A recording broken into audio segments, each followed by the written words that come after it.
So with that said, here comes a toddler. Have a good night, everybody. I'm Thanks. still here. Alec, it looks like you don't have a mic. If you don't mind just typing in the text box who you are and what you hope to gain out of this course and your passions.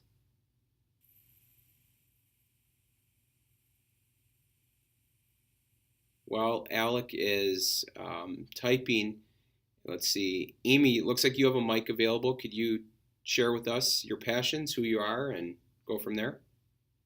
Sure. So I am an associate principal in a small school district just south of Madison. Before I came here as associate principal this year, I worked in Madison for about 16 years as a classroom teacher, an instructional coach, and also in the Department of Curriculum and Instruction. My passion professionally is brain research, specifically how the brain in young children develops and how poverty affects the neuromechanical development of a child's brain. And something that I'm looking forward to gaining from this class is just being new to evaluating staff. I was a Danielson coach last year in one of my roles, and so I'm looking forward to seeing the other side of doing the actual evaluations. And I'm a little curious this year. The district that I'm in has decided to leave the CISA 2 model, which was with Teachscape, and now we are changing over to the CISA 6 model of evaluation. And so I'm looking forward to learning more about that. Good. Thank you. And through this course, you'll have an opportunity, I think it's in week 5.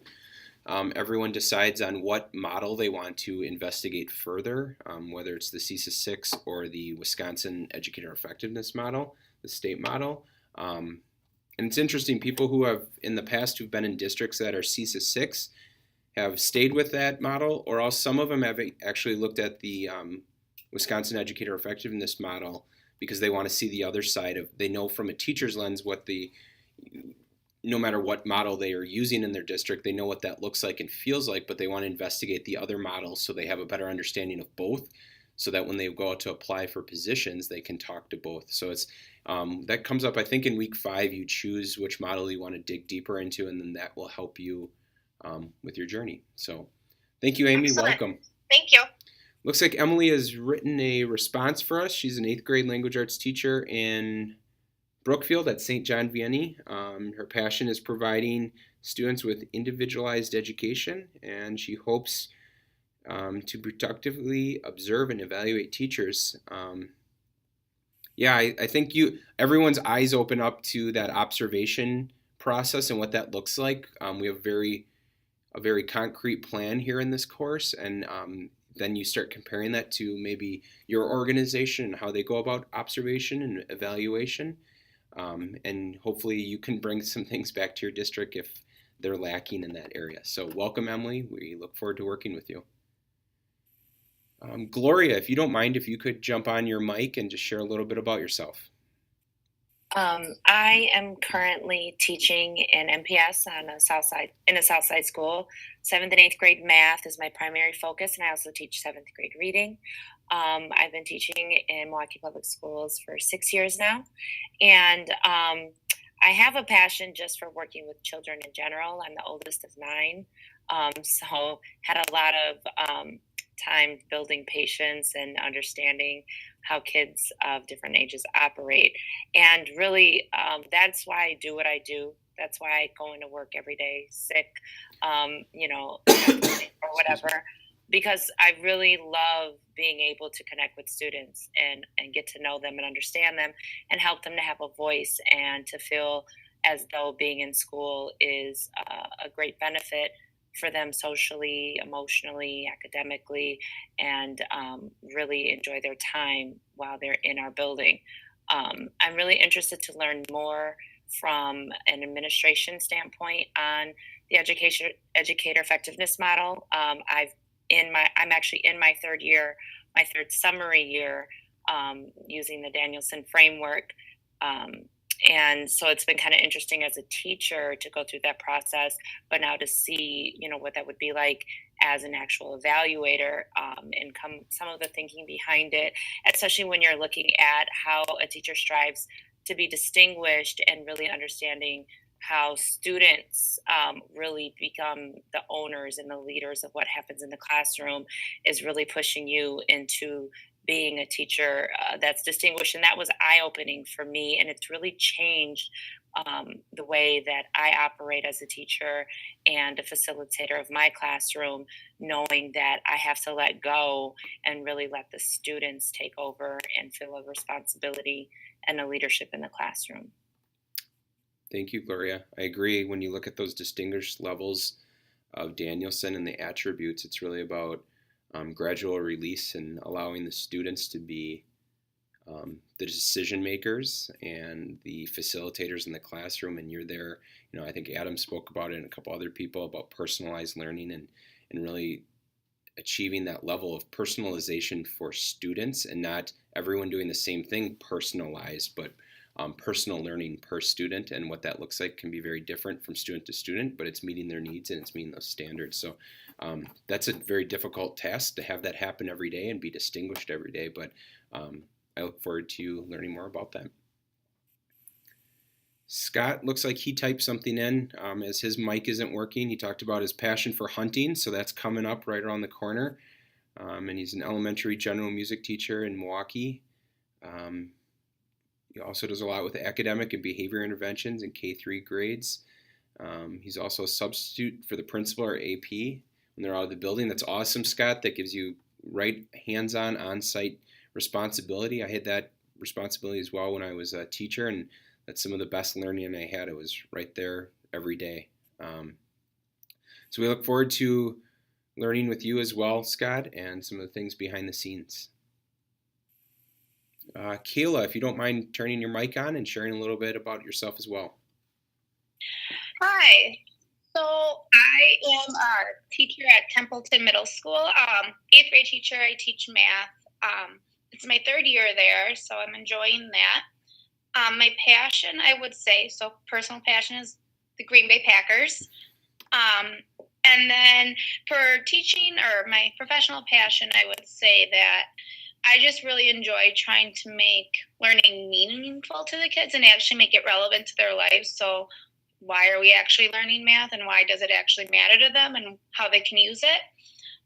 So that's something that I really enjoy doing. And then something that I look forward to learning through this course is just how to make the evaluation process for teachers more meaningful to them.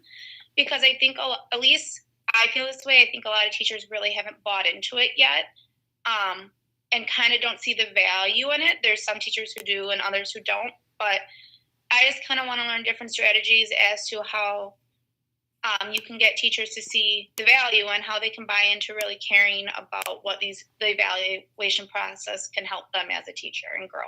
Definitely. You have to make those, as the instructional leader, you have to make those connections and build your evaluation and supervision processes on continuous improvement, or else it's just another hurdle for teachers to jump through, and it doesn't help them grow and become better. And the same can be said towards the end of the course. You're going to be talking about what your district does as far as principal evaluations.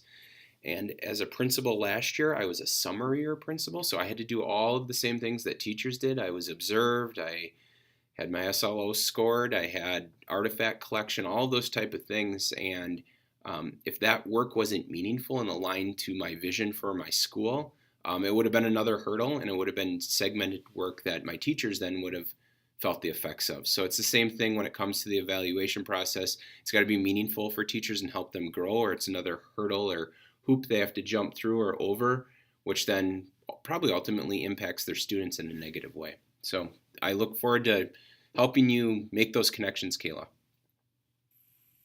Matt, if you wouldn't mind jumping in and sharing a little bit about yourself. My name is Matt Stick. I'm a 4th grade teacher at Eagle Elementary in the Palmyra Eagle School District. My passion is using technology to engage my students and make learning more fun for them. and hoping to learn more about giving feedback and coaching those that I lead through the educator effectiveness model and the Danielson model as well. Excellent. Thank you, Matt. Natasha, if you wouldn't mind turning your mic on and sharing a little bit about yourself.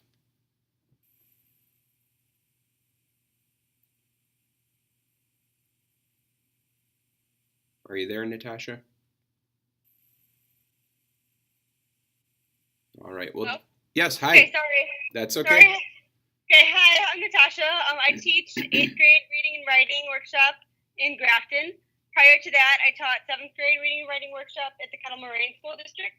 So with that being said, I'm really passionate about literacy. And over the last few years, I've also started to become passionate about instructional technology. So I recently passed the Google Certified Educator Level 1 exam, and I've done some informal work over the past few months with helping my colleagues use technology in their classroom. And then I'm also extremely passionate about making connections with my students. So I run student council and battle the books at my school. So out of this class, I just really, I'm excited to gain more knowledge about the evaluation process and how that works on the side of the administrator, and then also kind of how the administrators balance that evaluation process along with all of their other responsibilities that they have. It's a very good question and good thoughts, and we'll talk through that about what's really important and what are the easy things to do that sometimes we let time consume, and what are the more important things that we might push off. So we'll talk through that. Natasha, do you know Karen Knoll in Grafton? Yeah. Yeah, tell her I say hi. She used to be a principal here in Franklin. She's a good friend of mine. So very nice. I actually did summer school work with her for my practicum awesome. last summer. Awesome. Nice. Tell her I say hi when you have a chance. I'll do. Excellent. So Alec has weighed in here. He's teaches technology and engineering in Port Washington. His passion is continuous improvement. Excellent. For his students and himself. It looks like he's got a very strong growth mindset there. He currently is school district's data chairperson. In addition, he's teaching tech ed. He works closely with his colleagues to interpret that data. And so, yeah, it is a great platform for your action research. And then I think you hit it on the head here. We'll talk a little bit in some of the different modules and during the weeks around professional development and data, and how data from observations can help inform professional development in your district and the needs of your teachers. So welcome, Alec. We look forward to learning together. And Russell, I think you're the last one. If you want, oh, Russell's ahead of the game. Awesome. High school band teacher in Beaver Dam. Looks like you've been in a couple different districts. And yeah, good. You're in the right class if you need to work on learning, studying, and observing in core areas. Really, when we talk about observations and evaluation, it's about instructional practice. No matter if whatever background you come from, it's about knowing that rubric and understanding high levels of instructional practice. I agree it's daunting when you come from your discipline, whether you're a band teacher. I was an elementary teacher who taught literacy and math, and then all of a sudden, my first year as an AP, I'm observing a Japanese teacher. I don't even know what's going on in the class, what they're talking about, but I'm not observing the language, I'm observing the instructional practices. So we'll talk more through that and how we can align that work.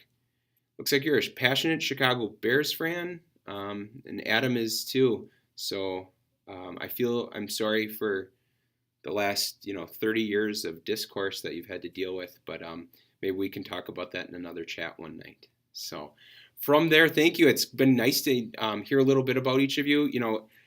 I don't see what you look like. That sounds weird, but to be quite honest, until you get into your pre-observation conferences that you have to record. So I like to do this first virtual meeting so I can at least hear about you and hear who you are and what makes you tick, because I kind of see that come out through your work through the course of multiple weeks. But it's nice to be able to put names and sounds and passions together. So one of the big things that will come out of this course is one of our outcomes is to interview your mentor or another administrator and write a 2 to 3 page executive summary of the present state of the preferred state of supervision and evaluation in your organization. So you're going to sit down with your site supervisor, who is most likely a principal or an AP or someone within your district, and talk about what model they're using, the development of that model, and how they utilize their time and those type of questions. There's prompting questions within that first course outcome. And that'll give you a good framework if you're new to your district or your district's adopted a new model to really understand some of the philosophies behind supervision and evaluation. You're going to review the literature assigned and the models of teacher evaluation throughout this course. As I said, we're melding 2 courses together, so there's a little more reading, but to be quite honest, we've scaled down the coursework immensely. Paul and I collaborated on the syllabus, and as I said, Paul's building the course here in Canvas, but there are far few less chats and papers due because we want to go a little deeper into some of the major outcomes. So that's kind of a little background on that. The big thing, and you're going to want to start planning this right now, is your clinical observation. You're going to have to find a teacher that will sign off and be your guinea pig. You're going to video conference or video record and submit to me a pre-observation conference with that teacher around the focus of that observation. Then you're going to go in and actually do a formal observation, document, collect evidence, come back, write a reflection around that, submit that to me, and then do a post-observation conference and talk with that teacher and videotape that as well and submit that to me. The pre and post-observation conference, really I'm giving you feedback on your approach, your body language, how you interacted with the teacher. Are you attuned to what they're saying? Are you allowing them to talk? Are you dominating the conversation? Those type of things. And then in your observation paper, I'll give you feedback on evidence collection and your focus and your understanding of scoring and those type of things. And then the big paper at the end is creating a supervisory platform linked to classroom supervision. And I've kind of outlined here, as well as it's in the syllabus, on how you define supervision, what is your goal, your philosophy around it, what are your beliefs, what are the skills you feel that an effective supervisor has, what structure of supervisory model will you select. We're going to look not only at the 2 within the state of Wisconsin with strong and Wisconsin educator effectiveness, but also looking at some of Marzano's work around this as well. And then what you think that the activities include within instructional leadership, because you're not just an observer, you're a leader, and how does that relate to your leadership capabilities? So just kind of a quick timeline visual. We started on Monday, and we're be done in 8 weeks, which is kind of crazy, and just kind of lays out the 5 big things. As you're working through your assignments through week 1 through week 8, those papers that you submit will build your supervisory platform. So it's not like you're creating this from scratch. You're going to take work you've done throughout this course to create that final paper. Please don't hesitate. Many of you have contacted me already. Please don't hesitate to contact me. I do try to check my Canvas email daily. However, the best is to reach me at my work email, or if there's an emergency or you need urgent feedback, you can call me at my cell phone number, which is posted there. So that's all I have for you tonight. Are there any questions people have right now that I can answer that I haven't answered through email in the last couple days? Correct, Alec, you do not need to videotape the actual observation, just the pre and post conference. The observation is for you to do and collect evidence. I just want to see the beginning and end of that, and I'll read about your observation in the paper you submit.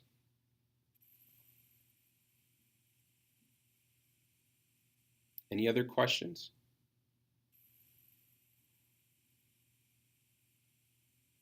Emily, good question. It doesn't matter how many years the teacher has been teaching. It doesn't. I would just ask that whatever teacher you work with, you're obviously going to get your principal to sign off on that as well. There's a form that will be uploaded in Canvas.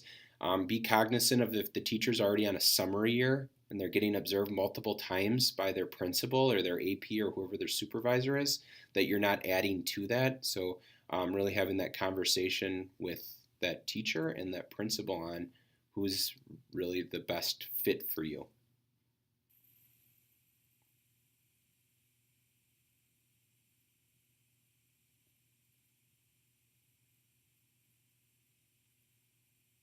Any other questions this evening?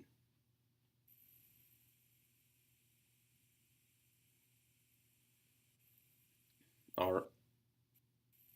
Yes, the paper is due. Sorry, so the CC paper is due Friday. I did send an email out tonight that I would extend the instructional leadership compare and contrast paper for Friday because some people wanted to um, see all of the different responses in the chat prior to submitting that paper. So if you want to go back and revise, if you've already submitted it, that's fine. But I will. It might show up that it's late on Canvas, but I will not dock any points or anything like that, as long as it's in before the end of the day, Friday.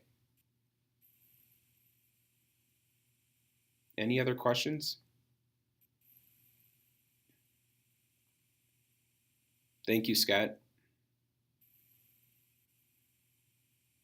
All right, that's all I have this evening. I look forward to working with all of you over the next 8 weeks, and please, if you have questions, don't hesitate to ask. I will get you that information as soon as possible when you ask. Yeah, Alec, you had said, I noticed that some of the week 1 assignments have due dates past week 1.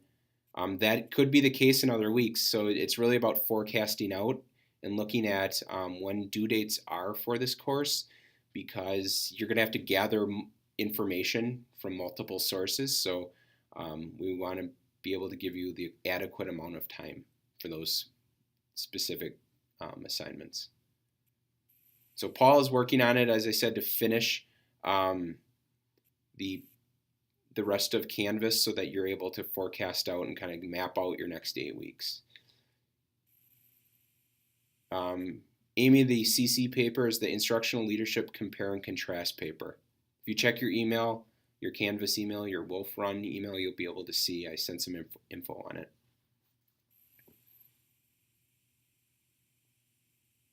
All right, everyone. Thanks for a great first class, and I look forward to learning with you. Have a great rest of the week.